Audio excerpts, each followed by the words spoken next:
I lead our global work on food and agriculture in about 100 countries where we operate. And we do three things at WWF. We work to transform production systems in agriculture and aquaculture so they are nature positive and climate neutral. We work to reduce massively food loss and food waste. And we also work on healthy and sustainable diets. These are the three pillars of the food systems that we work on.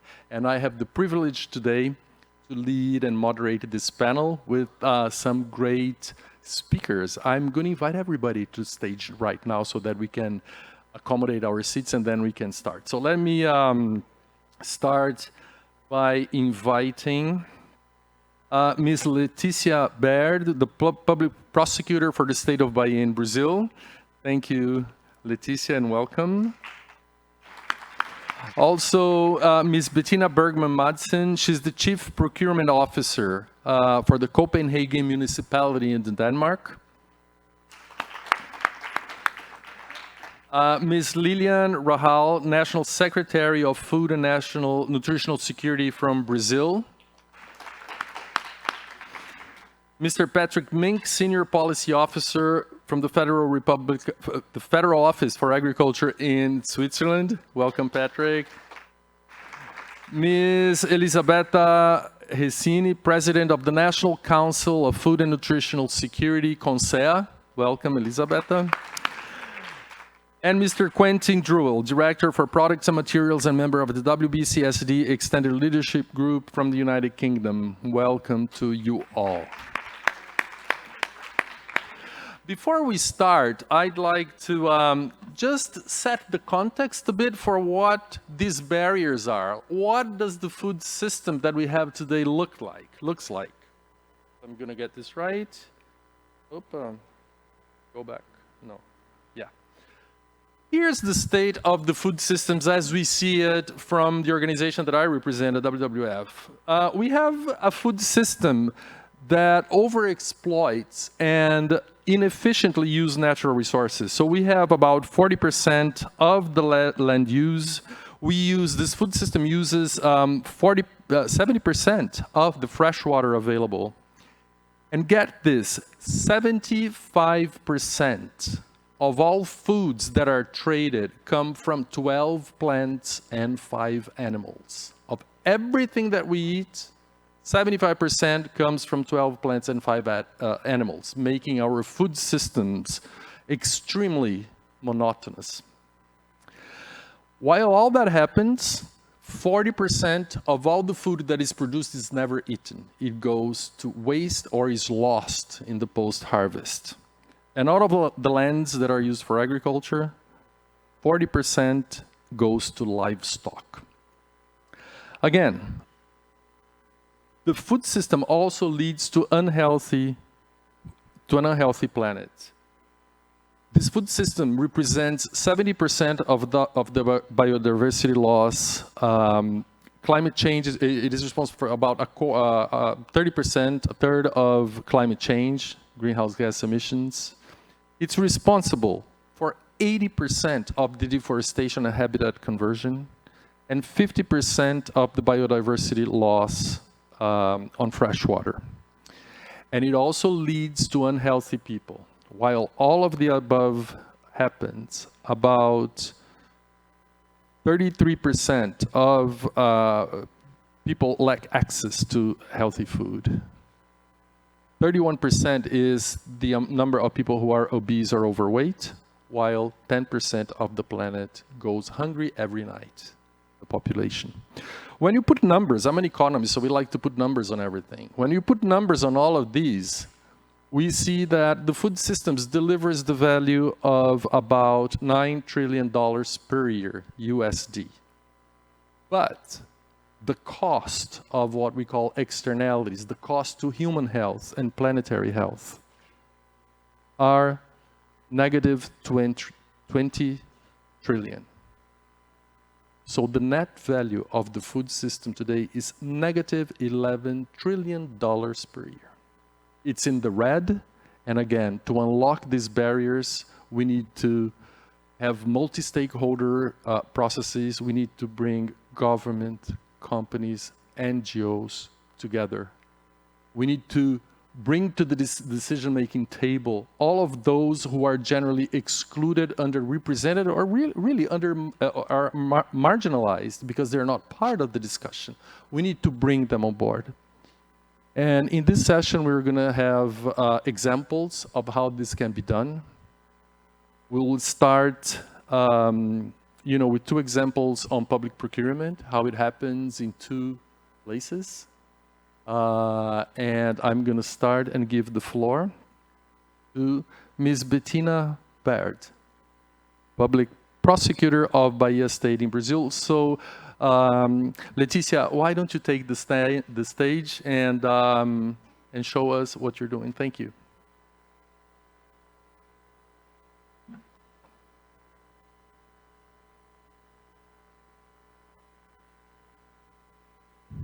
Good afternoon, boa tarde a todos os presentes. Meu nome é Letícia Baird e é uma grande honra ocupar esse espaço apresentando aqui o Ministério Público do Estado da Bahia e sua iniciativa estratégica chamada Escola Sustentável. Eu gosto de finais felizes, como todo mundo, então vamos começar do final para o começo. Eu vou pedir ao pessoal da técnica, especialmente ao Tiago, para compartilhar um vídeo para a gente, para vocês, para ilustrar um pouquinho sobre o que nós iremos falar. Por favor, Tiago.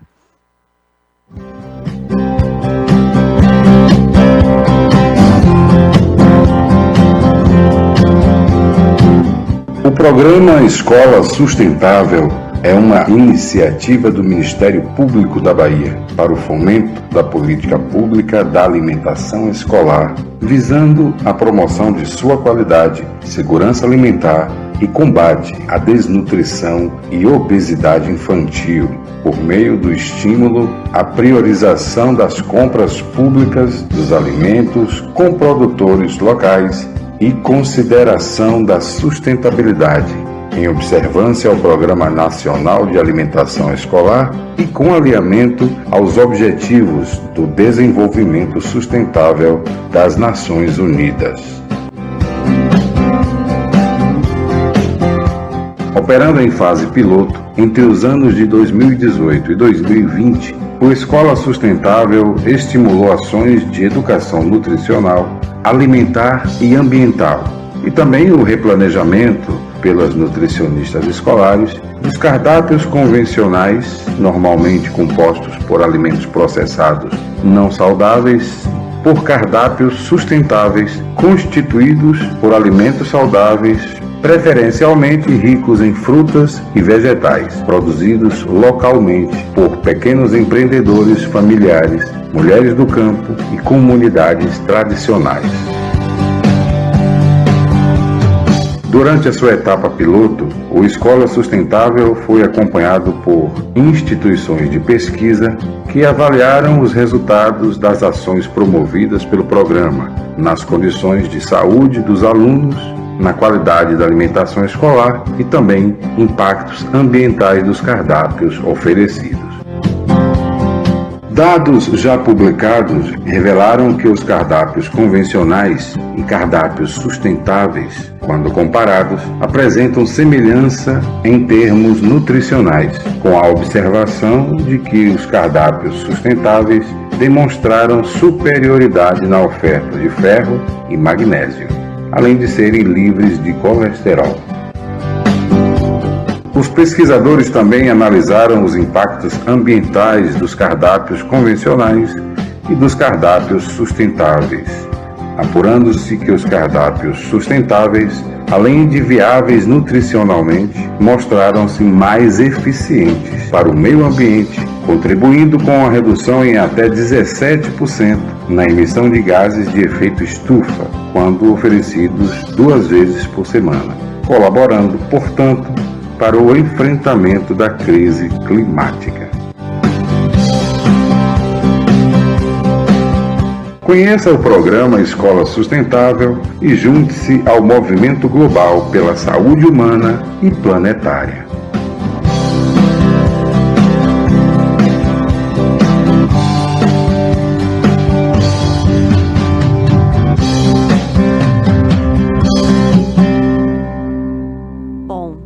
Escola Sustentável, que é uma iniciativa estratégica do Ministério Público da Bahia para o fomento da política pública da alimentação escolar, com vistas à melhoria da qualidade da alimentação, o combate à desnutrição e obesidade infantil, através do fomento da estratégia do estímulo a compras públicas de alimento sustentáveis, priorizando os grupos vulneráveis, pequenos empreendedores rurais, mulheres do campo, comunidades tradicionais, alinhando a nossa lei federal, o Programa Nacional de Alimentação Escolar, à luz dos Objetivos do Desenvolvimento Sustentável das Nações Unidas. Mas vocês devem estar se perguntando o que o Ministério Público tem a ver com isso. Né? Bom, o Ministério Público no Brasil é uma instituição singular, comparada a outros países, e uma das nossas missões é o fomento para que direitos sociais, como saúde, educação, meio ambiente, para a presente e futuras gerações, sejam concretizados. Razão pela qual o promotor de justiça ele tem esse papel de catalisador, de órgão de indução, para que tomadores de decisão e catalisar para que a sociedade, dentro do princípio democrático, participe na construção desse processo de implementação desses direitos. Eu vou seguir nos nossos slides. Então, dentro do Escola Sustentável, nós trabalhamos esses eixos, que são os eixos que os senhores puderam verificar. Nós tivemos um alcance no projeto piloto, que se concluiu em 2020 por conta da pandemia, alcançando mais de 30 mil alunos, mais de 150 unidades escolares, comunidades tradicionais, enfrentando desafios históricos para o nosso país, que vai desde o desafio de prover, através desse programa nacional fantástico, que é o Programa Nacional da Alimentação Escolar, prover caminhos e meios para que outros alvos sociais, outros direitos sociais possam ser alcançados também. E esse é o grande ponto, é o destaque das políticas públicas e, portanto, das compras públicas sustentáveis, já que são um instrumento que operacionalizam as políticas públicas para que se alcancem esses desafios históricos, como fome, erradicação da pobreza, questões ambientais, já que nós acabamos de ver, né, o impacto que a produção e o consumo de alimentos têm para a situação ambiental que nós enfrentamos hoje. Bom, aqui apenas alguns dados para a gente já encerrando. Eu escolhi desenvolver a apresentação usando o vídeo porque ilustra melhor. Mas, por exemplo, uma política pública sistêmica e pensada dessa forma, executada, compatibilizando esses múltiplos atores e setores, ela é capaz de trazer ganhos coletivos. E quando a coletividade prospera, o indivíduo, particularmente considerado, também prospera. Por exemplo, nós trouxemos um exemplo. Bettina, could you help me please present the peanut butter for the audience? Yes, um dos exemplos que nós trouxemos é o da pasta de amendoim. Através do fomento de um sistema de produção mais resiliente, produzido por quilombolas na região onde nós trabalhávamos, houve essa possibilidade de agregação de valor. Ao invés de venderem o amendoim in natura, um mínimo processamento em pasta de amendoim, pôde-se prover para a comunidade quilombola ganhos triplicados. Então, é uma agregação de valor bastante positiva através de um sistema de produção agrícola de menor impacto ambiental. Então, são algumas dessas estratégias e o quanto o fomento pode catalisar para que esses produtores mais resilientes, os alimentos de menor impacto ambiental, possam colaborar através das compras públicas sustentáveis. Então, caso os senhores queiram acompanhar a publicação, há algumas já, e essa, na minha opinião, ela resume bastante, basta clicar no código acima. Foi um prazer estar com vocês e seguimos nas discussões.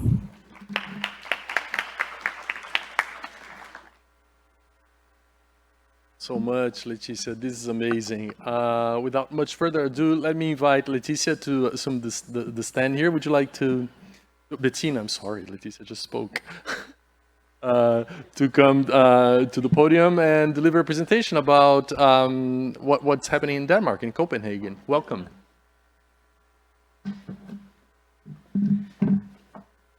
Hello, everybody, and thank you for having me here. It is a great honor.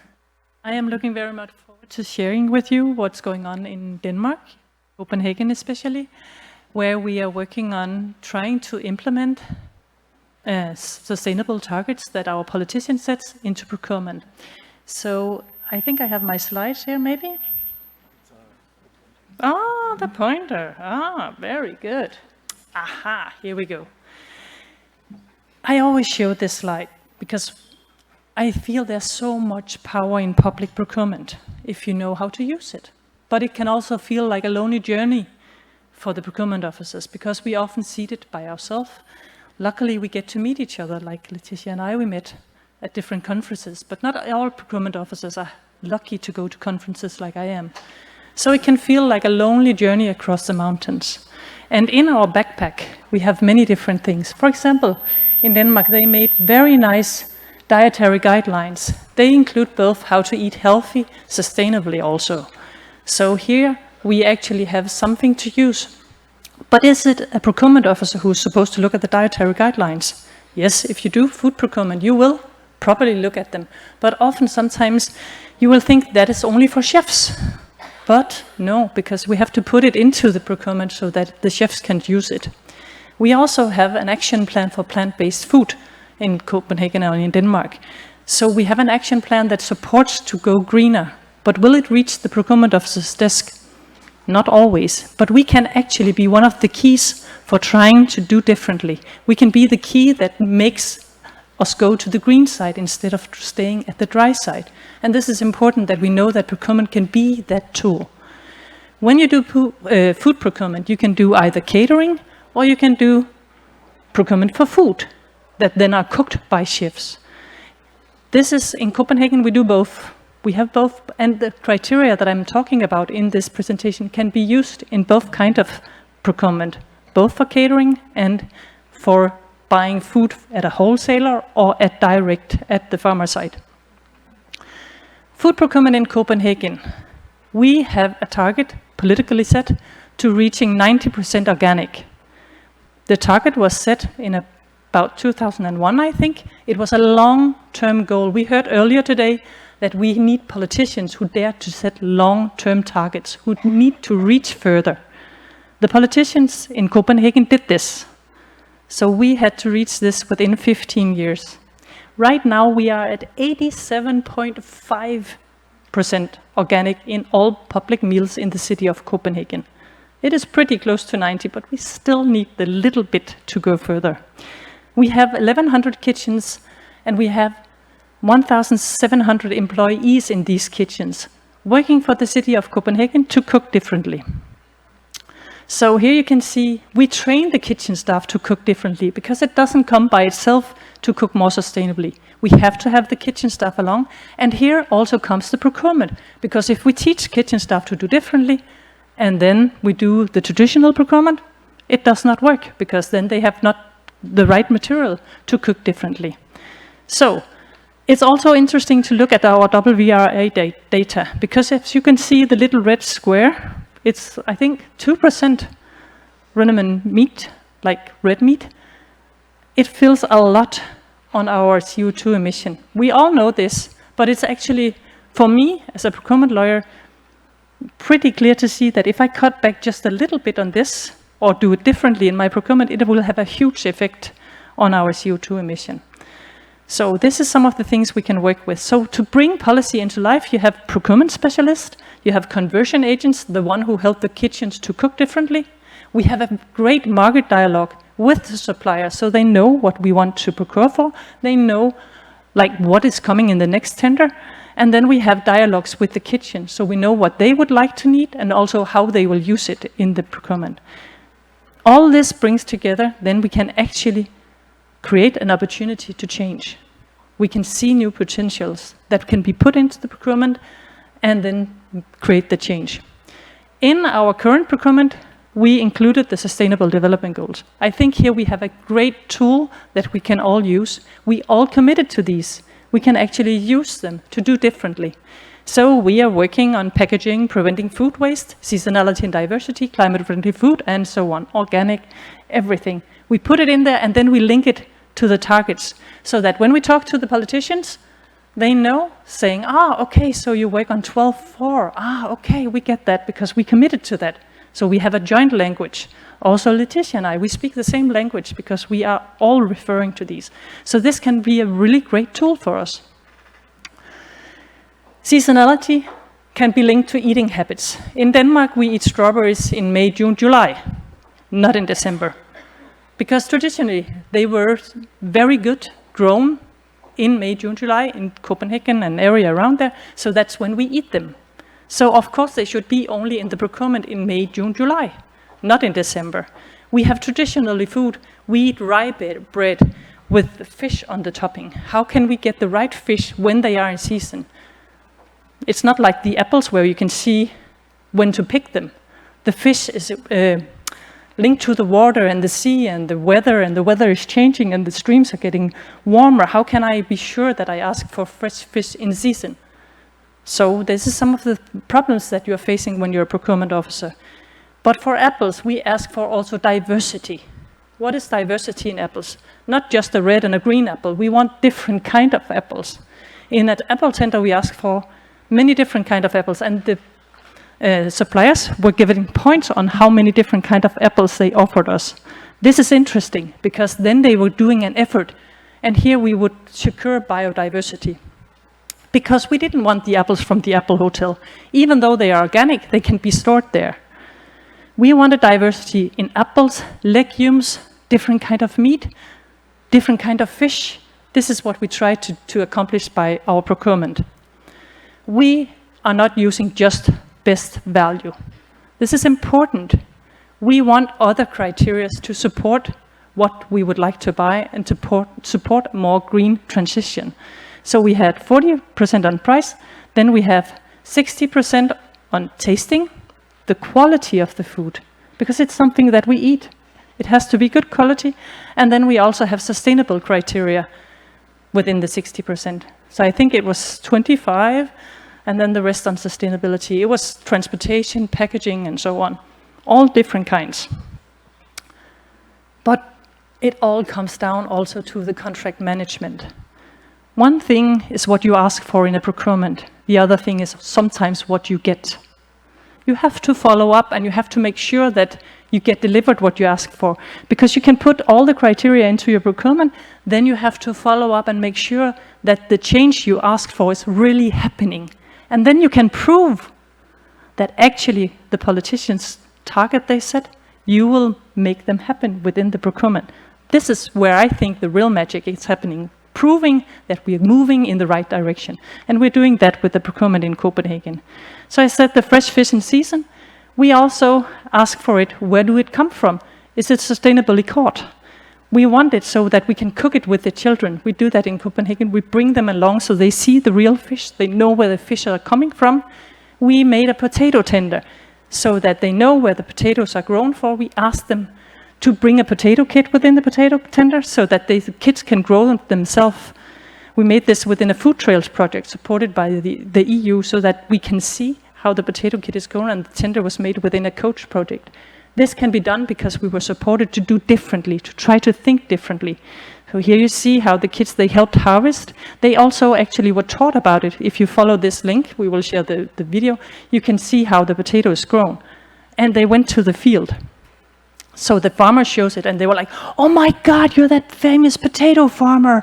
We know you. The kids, they were like, and teenagers being like that is amazing. Finally, we built the bridge between the food they eat, where it's grown, and maybe also the respect for food. We need to respect the food we eat again so that we treasure it and do not throw it out. This is some of the things. So we have a vision for the future. We want to be better to tell what we buy, when we buy it, so that it can be grown at the fields. We have to do this together. We have to reduce the CO2 emission. We have to make sure that we do not waste food by having a long shelf life and then forget we have it and throw it out. Also, at the supplier side, we want to buy the whole chicken instead of just parts of the chicken and throw the other thing away. So these are some of the things that we work on.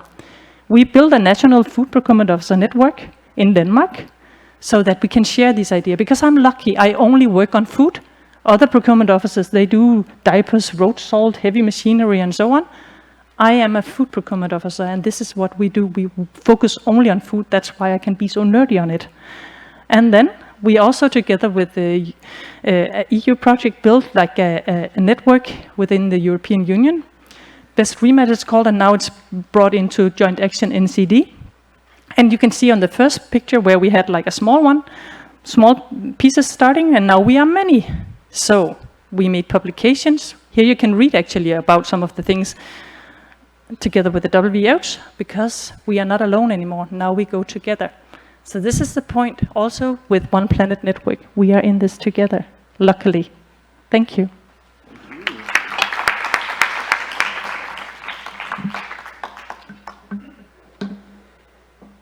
Thank you. Hello, hello.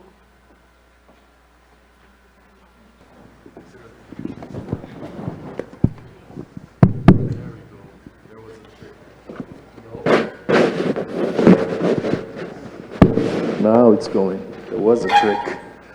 Thank you so much, Bettina. Isn't it amazing that the two examples that we heard about here, one in Brazil, the other from Denmark, I was thinking they not only source good food, and by good food, you saw in the Danish example, organic, and in the Brazilian example, minimally processed foods.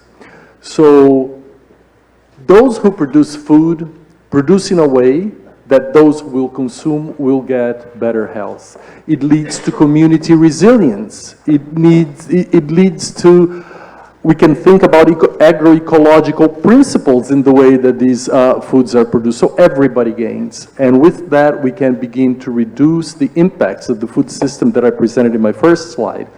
Has on people and planet. So thank you for sharing your amazing examples here.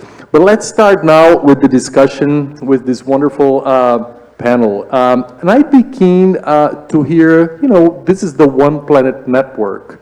So I'm going to jump right into asking you, Patrick. What is, we heard two examples of public procurement that leads to better health for people and planet, resilient communities. What is the OPN doing on procurement? And then I have another question for you. Thank you very much, Joao, and thanks also from my side for the two very inspiring examples that were presented. Yes, so in the One Planet Network, we have, as some of you may know, we have several thematic multi-stakeholder programs that are part of the network, and one of them is the Sustainable Food Systems Program, which is the program that I am representing as well. Switzerland is one of the co-leads together with WWF and Costa Rica. And there's also another program called the Sustainable Public Procurement Program.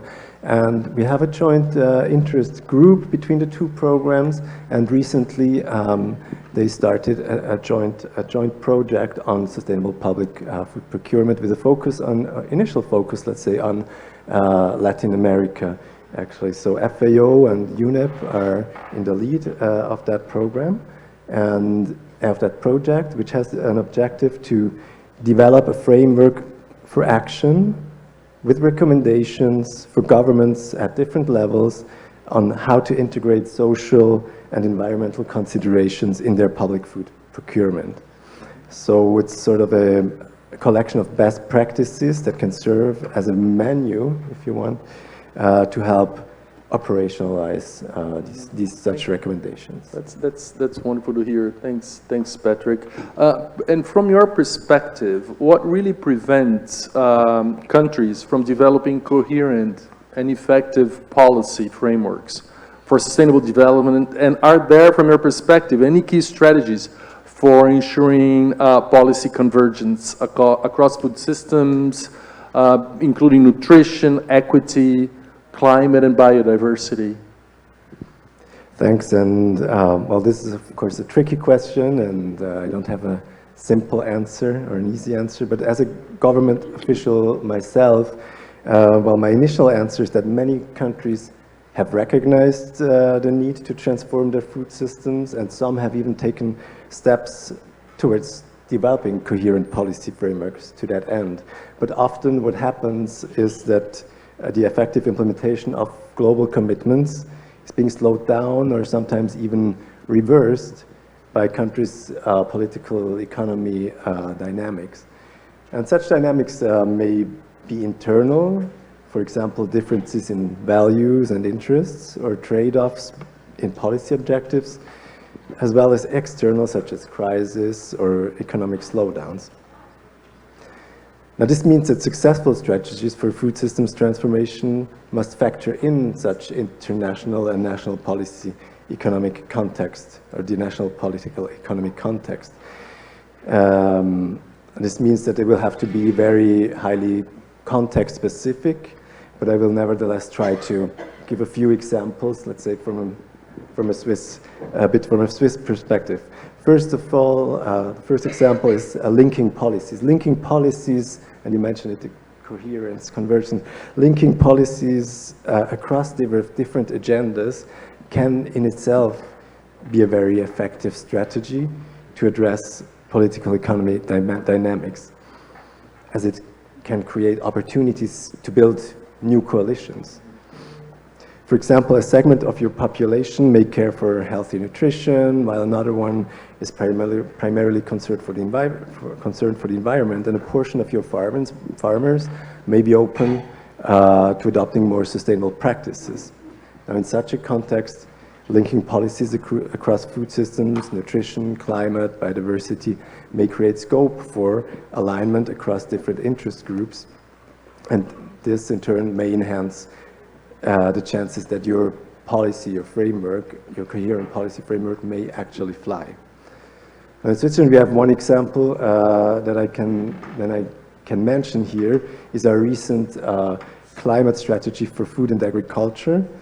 It's a cross-ministerial strategy that deliberately links across policy areas to promote its uptake, and it sets clear objectives by 2050, and they are that the Swiss population eats a healthy diet that protects the environment, reducing the greenhouse gas footprint of food consumption by at least 2/3, and that greenhouse gas emissions from domestic agricultural production shall be at least 40% lower than in 1990.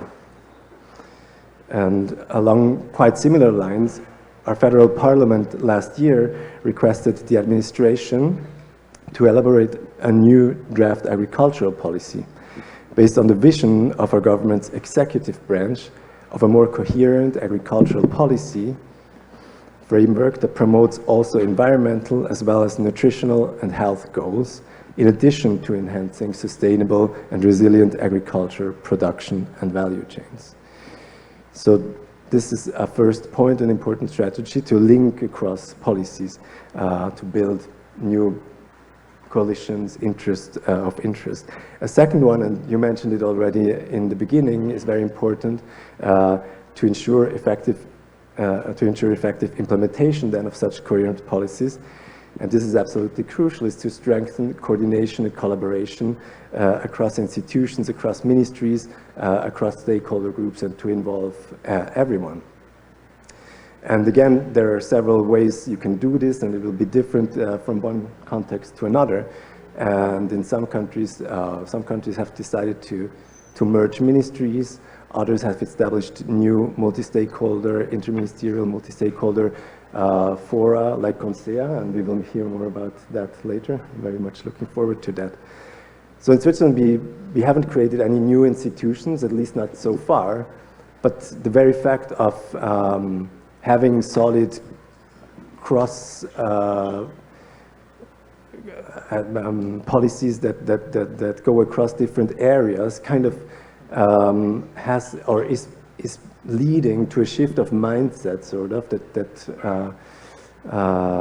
makes that we have to work more together, we have to coordinate more, and it challenges us to do so constantly.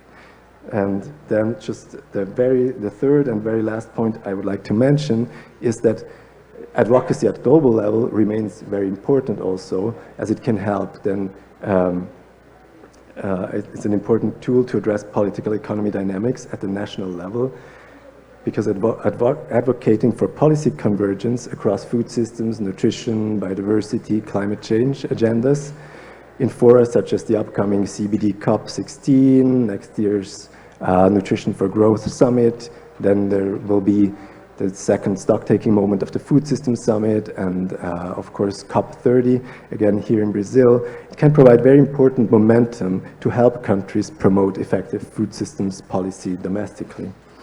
And this is also the reason why Switzerland remains actively involved in the UN Food Systems Summit follow-up process. And this explains why we support policy advocacy efforts at international level, and in particular through our role in the One Planet Network Sustainable Food Systems Program. So thanks very much. Patrick, huge thanks to you and the Swiss government for being part of this panel and supporting the OPN. You know, we discussed a lot about global issues, but I would like to land a little bit, or a lot, on Brazil, who is hosting this country. And when we talk about the barriers to, you know, unlocking the transformation of food systems, it's not only the way that we produce or consume food. Food systems are embedded in, there are lots of exclusions that are embedded in food systems. There are lots of vulnerable people that are embedded in food systems. There is a lot of injustice that we need to resolve when we talk about fixing this broken food system. So, Lilian, I'm gonna go to you next, if I may. As the National Secretary of Food and Nutrition Security here in Brazil, what are the most significant barriers to promote food systems transformation through inclusive and the so-called equity-sensitive actions? And while you are providing your insights, what role can social protection programs play to overcome these barriers and enhance the resilience of vulnerable populations, particularly in the context of biodiversity loss and climate change? So there's a lot for you to answer in this question. Over to you. In 5 minutes. Obrigada, João. Bom, primeiro eu vou pedir desculpas e vou falar em português, porque para mim é muito mais fácil. Então, quem quiser colocar o fone para escutar a tradução. Antes de responder, eu quero só agradecer o convite, à organização aqui do evento One Planet e os parceiros brasileiros aqui pelo convite para que o nosso Ministério do Desenvolvimento Social do Brasil estivesse aqui dialogando com vocês em torno dessa agenda dos sistemas alimentares. E, bom, coincidentemente, nós chegamos aqui, e vocês chegaram aqui no Rio de Janeiro num dia super quente, né? Uma época que não era para estar esse calor que a gente está vivendo aqui, e o Brasil em chamas, né? A gente está com uma seca muito grande, muito forte na Amazônia, o segundo ano de seca consecutiva, uma seca aguda consecutiva na Amazônia. O nosso bioma cerrado, que ocupa uma parte enorme da região central do país, além de seco, está com uma série de queimadas, e a gente está vivendo, tanto as populações rurais quanto as populações urbanas estão vivendo um impacto duro das mudanças climáticas na pele, né? A pele está queimando, quem está no campo, e muitas vezes as populações mais pobres, mais vulnerabilizadas, estão perdendo acesso a alimentos e enfrentando uma situação bastante dramática, mas quem está nas cidades também está vivendo esse ar irrespirável, né? A seca que a gente tem, o clima seco que a gente tem hoje na beira da praia é quase inacreditável se a gente fosse pensar alguns poucos anos atrás, né? Então, desde esse momento bastante dramático aqui, que a gente chega no Brasil hoje, que é bastante simbólico de todas essas mudanças climáticas e da forma como as mudanças climáticas vêm afetando o que todo mundo fala, né, o que todos nós estamos falando o tempo todo, desigualmente, com muito mais força as populações mais pobres e mais vulnerabilizadas. Então, diante desse cenário, nós temos trabalhado, coincidentemente, há uma semana atrás eu estava aqui nesse mesmo auditório, falando exatamente desse olhar, né, dessa aliança dos sistemas de proteção social com as políticas de segurança alimentar para enfrentamento das mudanças climáticas. Nós temos buscado desenvolver uma série de políticas públicas em torno dos sistemas alimentares, mas em torno dos sistemas alimentares desde uma perspectiva de segurança alimentar e nutricional, que é a perspectiva que nós trabalhamos aqui no Brasil nos últimos 20 e poucos anos, baseada no direito humano, alimentação adequada, nessa ideia do direito à alimentação que está na nossa Constituição. Então, para nós, os sistemas alimentares, eles só fazem sentido se nós conseguirmos olhar as diferentes dimensões dos sistemas alimentares, seja a produção de alimentos, seja o abastecimento, seja o acesso ou o consumo de alimentos, desde essa perspectiva de um direito à alimentação, né, de um direito humano à alimentação. Bom, pois bem, para conseguir trabalhar os sistemas alimentares desde essa perspectiva, o governo brasileiro vem desenvolvendo e implementando uma rede de proteção social bastante robusta, associada à agenda de segurança alimentar e nutricional, como um caminho que vem sendo percorrido.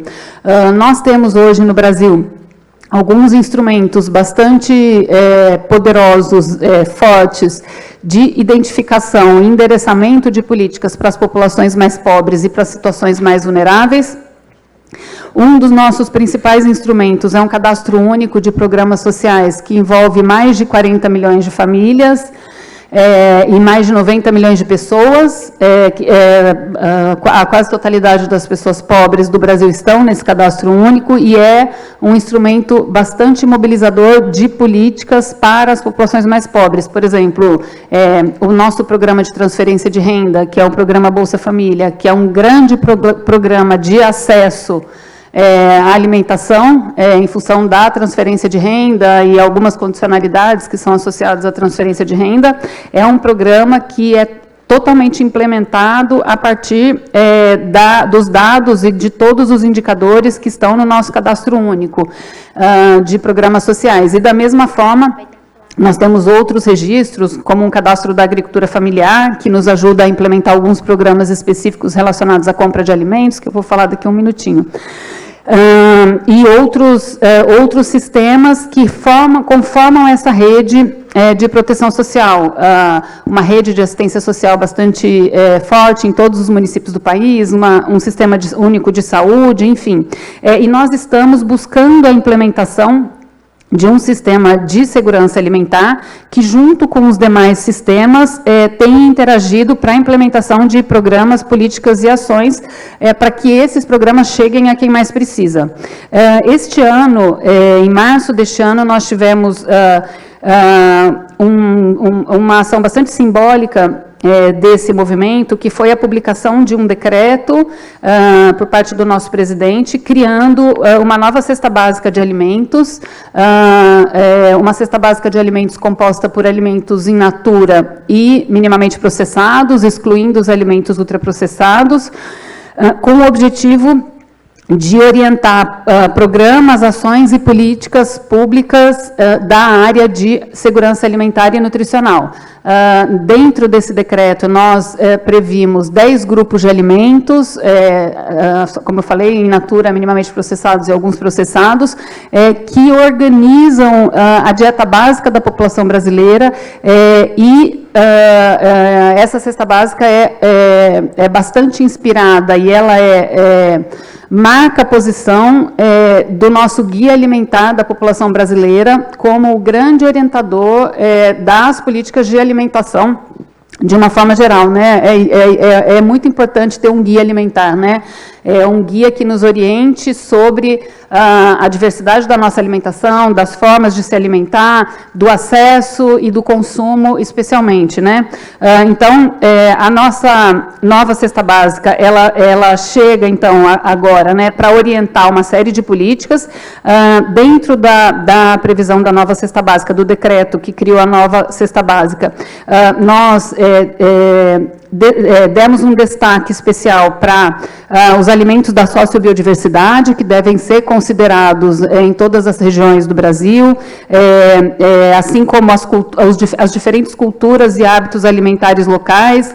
Quer dizer, a gente consegue dar o devido reconhecimento à diversidade de alimentos disponíveis nas diferentes regiões do Brasil e as diferentes formas como eles são consumidos cotidianamente pelas populações que estão aí em todas as regiões do Brasil.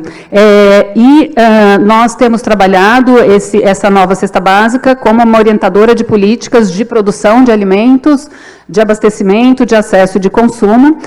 Por exemplo, no nosso plano safra da agricultura familiar, que foi lançado em junho aqui no Brasil, que é um plano de orientação das políticas agrícolas para a agricultura familiar deste ano safra, nós tivemos linhas de crédito com juros reduzidos para agricultores familiares que forem produzir alimentos da cesta básica e não grãos ou animais, por exemplo.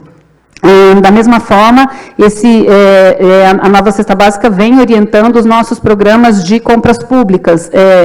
Nós temos aqui no Brasil 2 programas maiores de compras públicas. Um é o programa de aquisição de alimentos, que tem 21 anos agora de execução, com um pequeno intervalo aí no governo passado, e o Programa Nacional de Alimentação Escolar, que é já bem mais conhecido mundo afora, em função da coalizão de alimentação escolar, aí, dos sistemas alimentares, enfim. Mas nós iniciamos esse processo de compras públicas em 2003, compras públicas locais da agricultura familiar. Ao longo dos anos, fomos aperfeiçoando esse nosso programa de compras públicas. Ele atua parcialmente por meio de nós temos uma Companhia Nacional de Abastecimento no Brasil, e ela é um agente comprador importante das nossas compras públicas de alimentos locais e atua com organizações da agricultura familiar, associações, cooperativas, organizações formalizadas. E nós atuamos com estados e municípios no país todo, com agricultores individuais, que são agricultores mais vulnerabilizados e que têm mais dificuldade de se organizar em formas associativas para poder comercializar de uma maneira mais organizada. Então, esse programa foi o que inspirou, o que possibilitou e ainda possibilita as compras públicas da agricultura familiar no nosso programa de alimentação escolar, como a procuradora apresentou aqui agora há pouco, e que vem proporcionando a entrada dos agricultores mais pobres e a criação desses circuitos curtos de produção, acesso e consumo de alimentos saudáveis de uma forma geral. Só para ilustrar, no ano passado, de 2023, o programa foi retomado com este novo governo do presidente Lula.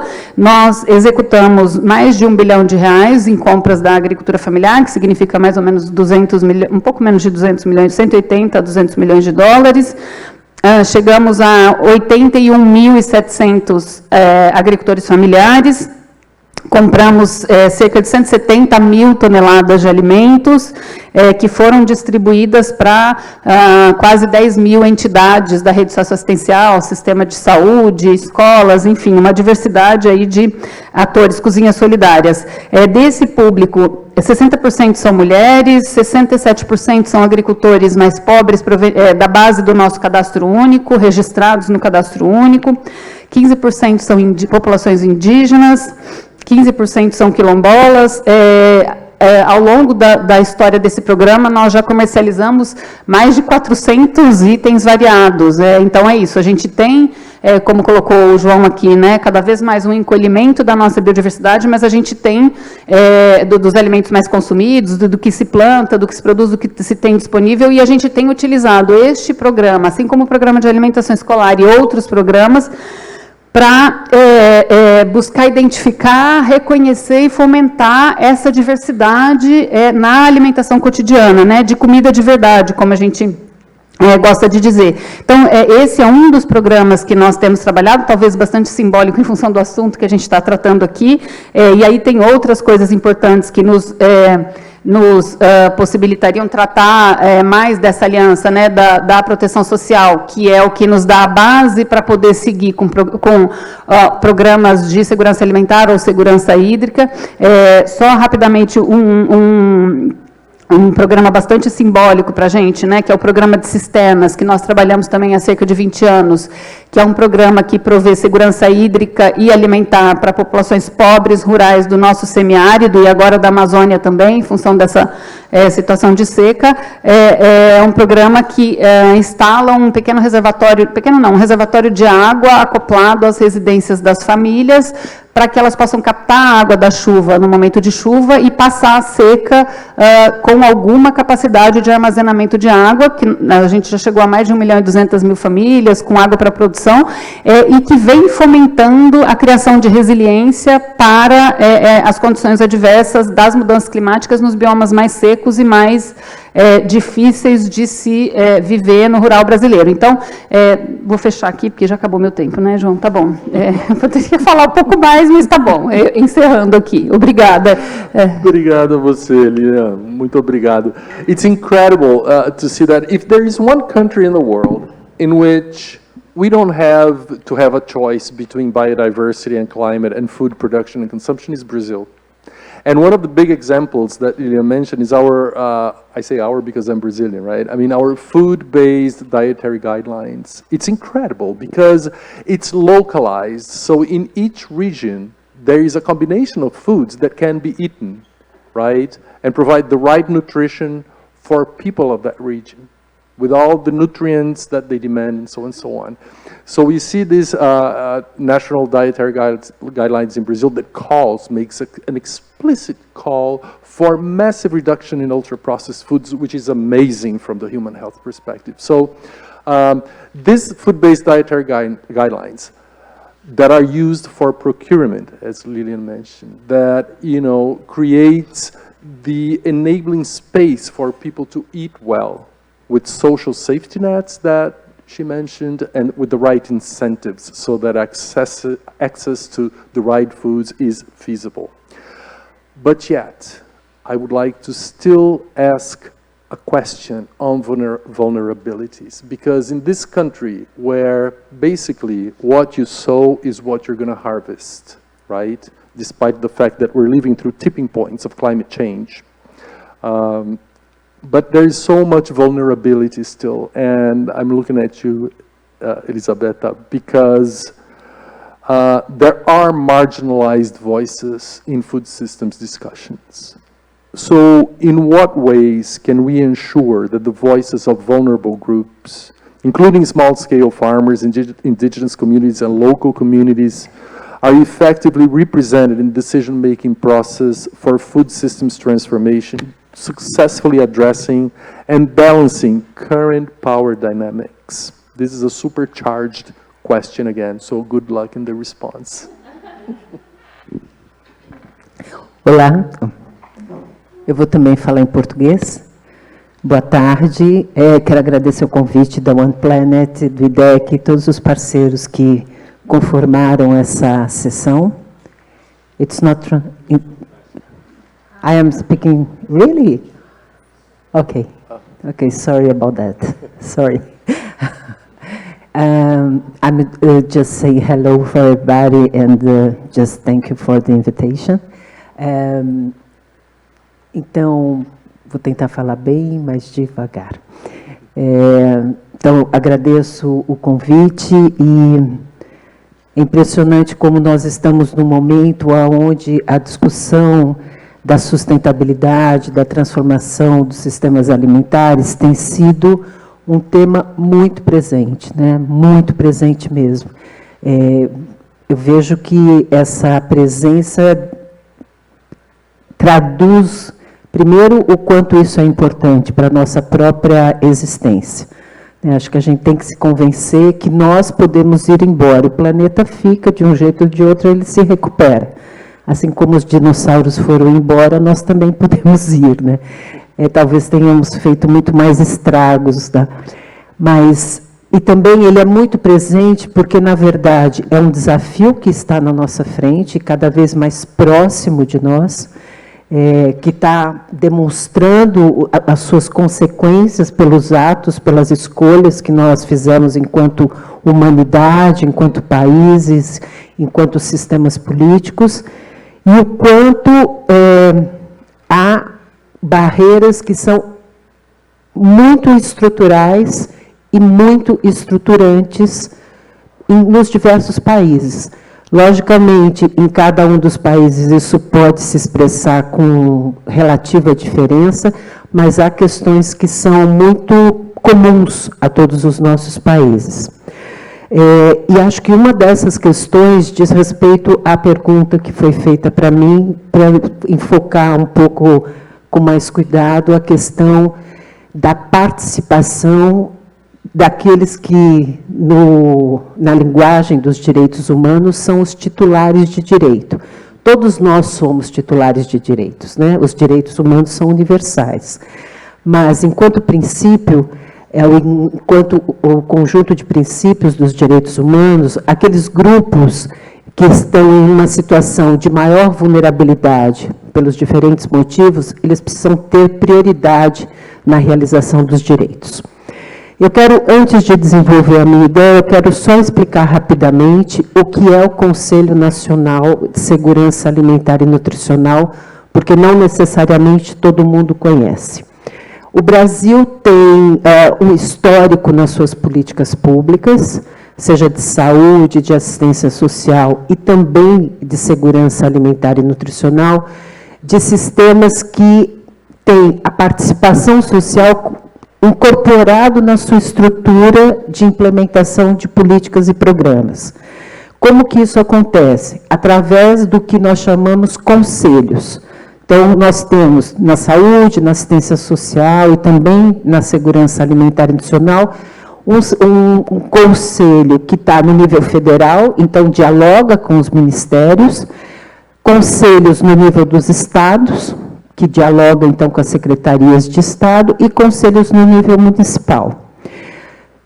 Resumindo, do ponto de vista das políticas de segurança alimentar e nutricional, que dialogam com a questão dos sistemas alimentares, nós temos também uma lei aprovada no nosso Congresso, desde 2006, que estabelece que esse sistema tem uma característica distinta de um sistema de saúde, de um sistema de assistência social. Por quê? Porque o tema, a agenda de segurança alimentar e nutricional, ela precisa da articulação de diferentes setores de políticas públicas. Eu não consigo atingir ou garantir a segurança alimentar e nutricional pensando só na produção de alimentos, ou só no abastecimento, ou só na saúde, ou só no desenvolvimento social. Eu preciso articular esses diferentes setores e, consequentemente, as diferentes políticas para que eu alcance a famosa produção, disponibilidade, acesso a alimentos saudáveis para a população, e hoje com um desafio adicional, que é conseguir tudo isso a partir de práticas que sejam sustentáveis, né? Bem, então, como que nós organizamos isso no Brasil? Então, nós temos esse sistema de política pública que tem dois pilares. Ele tem um pilar que é um pilar da intersetorialidade. Então, isso acontece no nível federal, estadual e municipal, que a gente chama de uma Câmara, no nível federal, uma Câmara interministerial, que reúne os setores de governo para discutir as políticas necessárias, compartilhar objetivos, prioridades, definir orçamentos. Então, é onde se organiza a articulação das políticas. E existe um pilar da participação social, que no caso do nível federal é o CONSEA, que nesse momento eu presido. O CONSEA é formado por 2/3 da sociedade civil e 1/3 de governo, que são os ministérios. Atualmente, esse 1/3 de governo tem a representação de 24 ministérios. Então, é muito, né? Assim, você pensa, tem desde os ministérios mais óbvios, desenvolvimento agrário, agricultura, etc., desenvolvimento social, educação, mas também outros que, porventura, algumas pessoas pensem que não tem ligação direta com isso. Por exemplo, o Ministério da Justiça ou da Cultura. Porque a gente compreende que a segurança alimentar nacional, ela deve incorporar as diferentes dimensões e significados da alimentação para nós, para os seres humanos. O CONSEA, esses 2/3 da sociedade civil, ele, logicamente, ele não engloba toda a diversidade da sociedade civil, mas ele prioriza aqueles titulares de direito, ou aqueles segmentos da sociedade civil brasileira que estão em situação de maior vulnerabilidade em relação à segurança alimentar e nutricional, então, que sofrem diretamente as nossas incapacidades de garantir alimentação saudável para todos, mas também são aqueles que podem e têm as experiências para avançarmos nessa agenda. Então, essa representação da sociedade civil brasileira dentro do Conselho, ela está expressa em produtores familiares, em movimentos urbanos, em movimentos rurais, povos indígenas, povos e comunidades tradicionais, população negra, mulheres, enfim, é uma enorme diversidade. E o que acontece nesse espaço? Esse é um espaço onde existe uma interlocução legítima, institucional, do governo brasileiro com a sociedade civil brasileira. Isso é perfeito? Não, não é perfeito, de maneira nenhuma. E é nesse aspecto que eu acho que eu endereço a resposta de uma maneira mais objetiva, né, à pergunta que foi feita. Há muitas condições e necessidades para você, de fato, garantir uma representação legítima e representativa desses diferentes setores da sociedade civil. Uma delas é que a gente tem um lema, um jargão no Brasil. A democracia e a participação, ela precisa ser apoiada, inclusive do ponto de vista com orçamento público, para que ela aconteça. Você não pode pensar que um representante indígena que mora no norte do Brasil e vai ter uma reunião em Brasília, na capital, que ele não precise de apoio, né, financeiro para chegar em Brasília, para ele se hospedar em Brasília. Então, há todo um aspecto operacional de infraestrutura muito prático que você precisa para viabilizar essa participação. Para além disso, nós precisamos também fazer todo um processo de deixar a discussão e os processos muito mais amigável para os diferentes setores, para os diferentes segmentos. Os diferentes representações da sociedade civil, elas têm diferentes formas de entender, de compreender um problema. Um representante de uma comunidade tradicional do Brasil, ele tem, talvez, uma linguagem e uma maneira de se expressar que é muito mais oral do que de leitura, que é muito mais visual. Então, a gente precisa também pensar que os processos de discussão precisam se adaptar a essas diferentes habilidades e essas diferentes competências. A gente tem que também investir em processos que sejam processos de formação. Por exemplo, não é nada simples compreender e incidir num orçamento público. Então, como que eu faço com que aquela engenharia complexa de definir o orçamento público de um programa seja possível compreender e qualquer grupo possa colocar suas propostas? Porque, para além dessas dificuldades de entrar nesse outro idioma, que é o idioma da burocracia, do planejamento, etc., esses segmentos trazem para dentro do Estado brasileiro, falando da nossa experiência,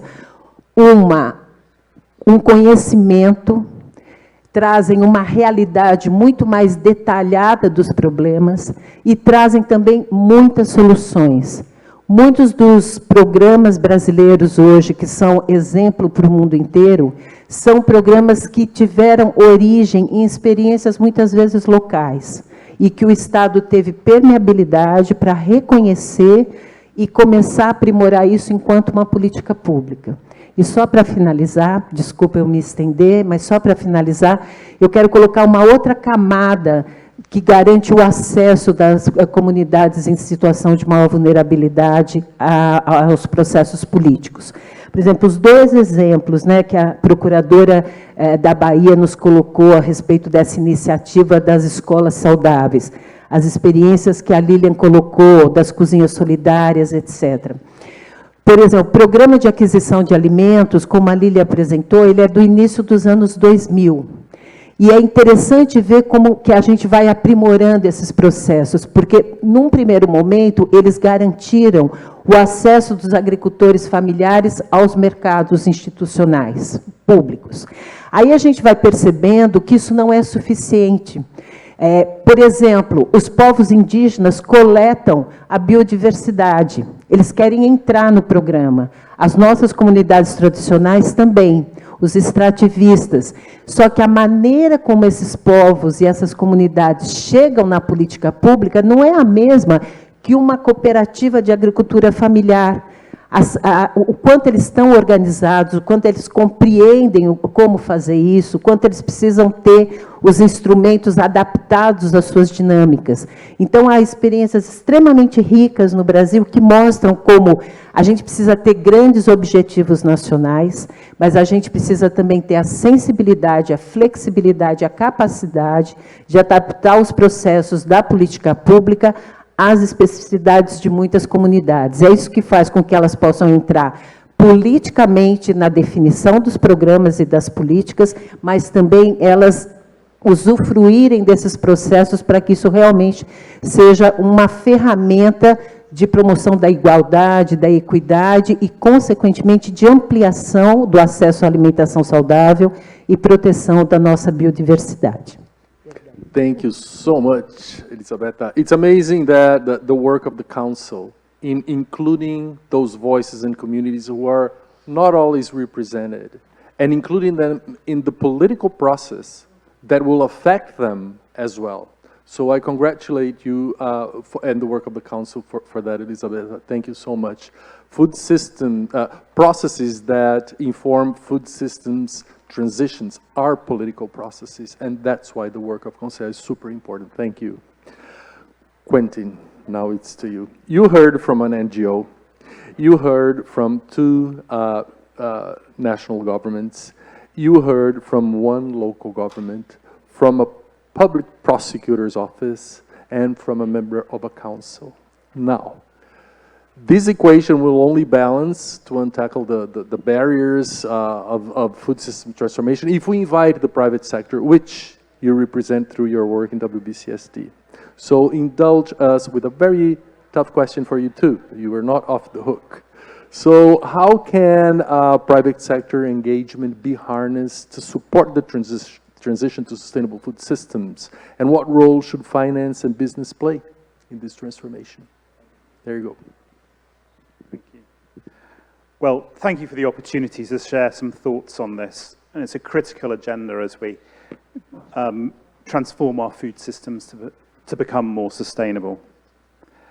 So firstly, it's important to understand the scale of investment required and the potential benefits. According to the World Economic Forum, investing just 2% of food and agriculture-based company revenues per year, that's about $205 billion, into transforming our agro-food systems could reduce global carbon emissions in the agricultural sector by nearly half by 2030. So that investment also could generate nearly $1.2 trillion of economic returns over the next 10 to 20 years through innovation in agriculture, aquaculture, and food production. So there's a really important agenda here, both in terms of climate and in terms of the economic sustainability of the sector. But for that transition to be successful, we've got to put farmers at the center of it. They're stewards of the land, but they need support to move to regenerative agricultural practices. So that includes both financial support and non-financial support. Perhaps favorable loans, insurances, upfront payments, guarantees to offtake their product, and ways to manage the initial risks and costs of that transformation. For example, there's a good example, Nestle.